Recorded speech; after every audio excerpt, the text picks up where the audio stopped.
Hello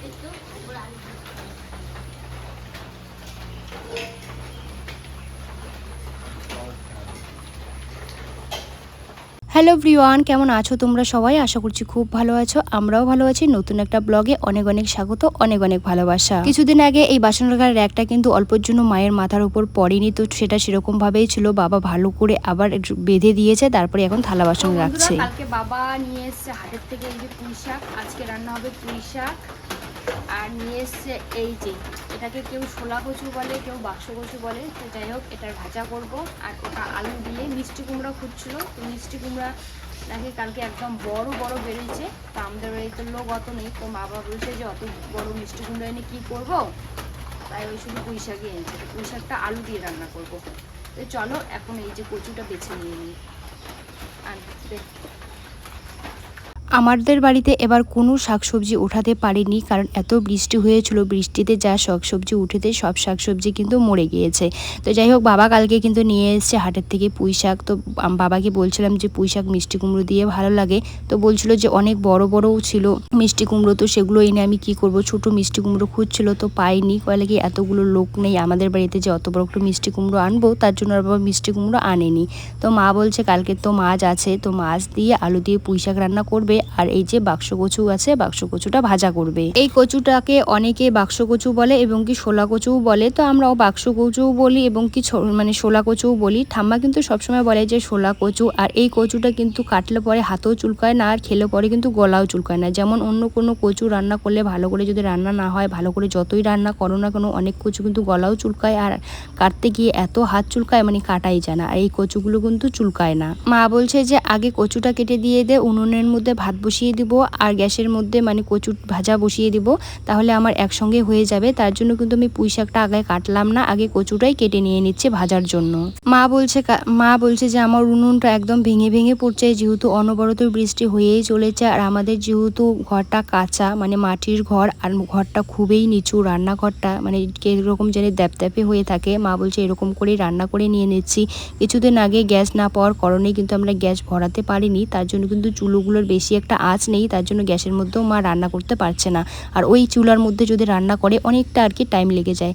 তো মা বলছে যে ওরকমভাবে কোনোরকমভাবে ইট দিয়ে দিয়েছে নাকি, ইট দিয়ে আর কি উনুনের মধ্যে রান্নাটা করছে। মা বলে যে যদি রোদ হয় ভালো করে, তাহলে বালতি বা গাবলার মধ্যে একটা উনুন বানিয়ে নেব, তাহলে আমার রান্না করতে সুবিধা হয়ে যাবে। আর মা যেহেতু উনুনে রান্না করে, উনুনে রান্না করতেই আর কি ভালোবাসে। গ্যাসের রান্না মার আর কি পোষায় না, উনুনে রান্না করলে তাড়াতাড়ি রান্না হয়ে যায়।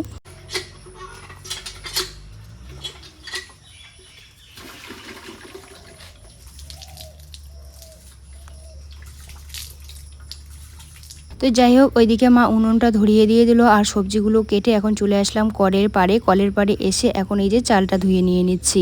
আর আমাদের গরম শীত বর্ষা যাই আসুক না কেন, আমাদের কাপড় কাচতেই হবে। ওই যে টিউবওয়েলের মাথায় দেখতে পাচ্ছ মামামের দুটো জামা গামছা এখানে আছেই, মানে না কাচলে হবেই না, এত ঘামের গন্ধ। আর মামামের মানে যেহেতু ছোট বাচ্চারা কে কী খায় জামার মধ্যে ফেলে, আবার ওই জামা কাপড়গুলো না কাচলে না তখন আবার মানে তিলে ধরে যায়, তখন দেখতে একদম বাজে লাগে।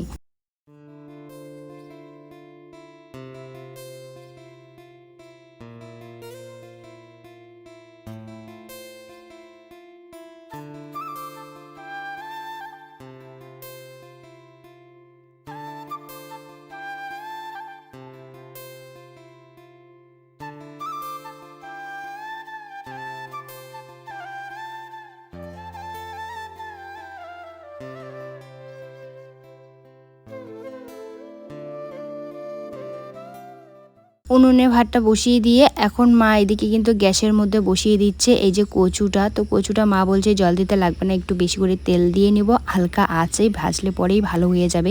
তো মাকে বলছিলাম যে যাও তোমার কোনো কাজ থাকলে তুমি করে নিয়ে নাও, আমি এদিকে কচু ভাজাটা দেখে নিয়ে নিচ্ছি। তো তারপরে এই যে এখন কচু ভাজাটা আমি একটু ঢেকে ঢেকে হালকা হালকাভাবে ভেজে নিয়ে নিচ্ছি। আর এই সাইডের লাইটটা হয়ে গিয়েছে নষ্ট, তার জন্য কিন্তু এরকম অন্ধকার আর কি দেখা যাচ্ছিল। স্নানটাও সেরে নিয়ে নিলাম। এইদিকে এখন টিপ টিপ করে পড়ছে বৃষ্টি, আর আকাশটা এত পরিমাণে মেঘ করছে দেখো চারিদিকটা। তো এখন এই ঘর থেকে ওই ঘরে আর কি যাচ্ছি আমি।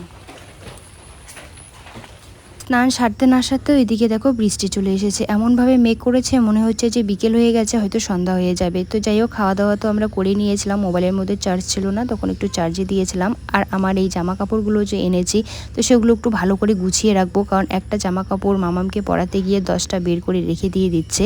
আর কালকে যেহেতু স্কুলে গিয়েছিল, রেনকোটটা দেখো এরকম করে রেখে দিয়েছে, তার জন্য কিন্তু এই জামা কাপড়গুলো এখন আমি বের করলাম, বের করে সুন্দরভাবে ভাঁজ করে রেখে দিয়ে দেবো। আমাদের জামা কাপড় আর আমি অন্য জায়গায় রাখি না, হয় চেয়ারের মধ্যে রাখবো, না হয় ওই মানে আমরা যে ব্যাগে করে জামা কাপড় আনি ওই ব্যাগের মধ্যেই রাখবো, তাহলে আমি ওখান থেকেই নিয়ে নিতে পারি।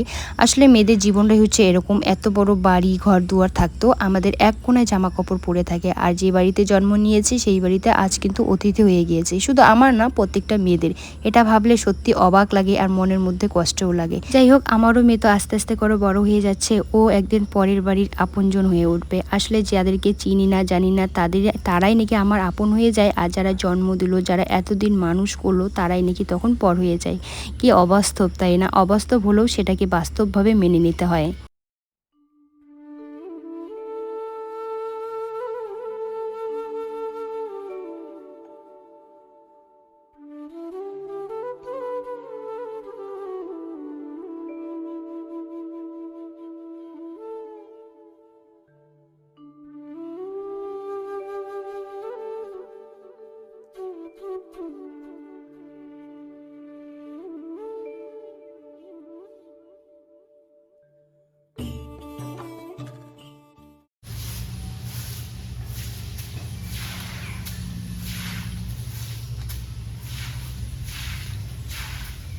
বৃষ্টিতে যেহেতু কমে গেল আর এখনো সন্ধ্যা হতে অনেকটাই বেলা আছে, তাই কিছু জামা কাপড় ভেজা ছিল, তো সেগুলো টারের মধ্যে দিয়ে দিলাম। আর এখন উঠানটা ঝাড় দিয়ে নেব। আমাদের মানে শ্বশুর বাড়ির থেকে বাবার বাড়ির উঠানটা অনেকটাই বড়, আর তার মধ্যে হচ্ছে উঠানটা হচ্ছে উঁচু নিচু, যেখানে নিচু আছে সেখানে জল জমে থাকে, আবার উঁচু উঁচু জায়গার জলগুলো নিচু জায়গায় চলে যাচ্ছে। তো এই সাইডের জলগুলো এই সাইড দিয়ে মানে ঝাড় দিয়ে বের করে নিয়ে নিচ্ছে, আর ওই সাইডের জলগুলো এই সাইডে নিয়ে আসবো। উঠানটা ঝাড় না দিলে শুকায় না, আর মামাম হাঁটতে গিয়ে কিভাবে পা পিছলে পড়ে যায়, ভয় লাগে যে হাত পা যদি ভেঙে যায়। যত বলি যে মামাম উঠানের দিকে যাবে না, কোন সময় চলে আসবে বুঝতেই পারি না। তো তার জন্য মা বলছিল যে তুই উঠানটা ঝাড় দিয়ে নে। আর আমার বাড়িতে আসলে মানে আমার বাবার বাড়িতে আসলে আমার মেয়েকে আমাকে লাগে না, মানে দিদুন দাদুন মিমি হলেই চলে যায় ওর দিন, মানে মায়ের আর তখন দরকার পড়ে না। আমাদের উঠানের মধ্যে ওই সাইডে একটা সাদা ফুলের গাছ হয়েছে, তবে বেশি একটা কেন জানি না ফুল ফোটে না। যে হিসাবে মানে গাছটা হয়েছে ওই হিসাবে কিন্তু ফুল মানে গাছটা ভর্তি ফুল ফোটার দরকার। তবে কি হয়েছে, ঠাম্মা বলছে যে গাছটা লাগালাম কেন ফুল ফুটছে না, তো মা বলছে যে উপরের আগাগুলো কেটে দিলে নাকি ফুল ফোটে, তো বলছে কি পরে কেটে দিবে, এখন আর দেবে না।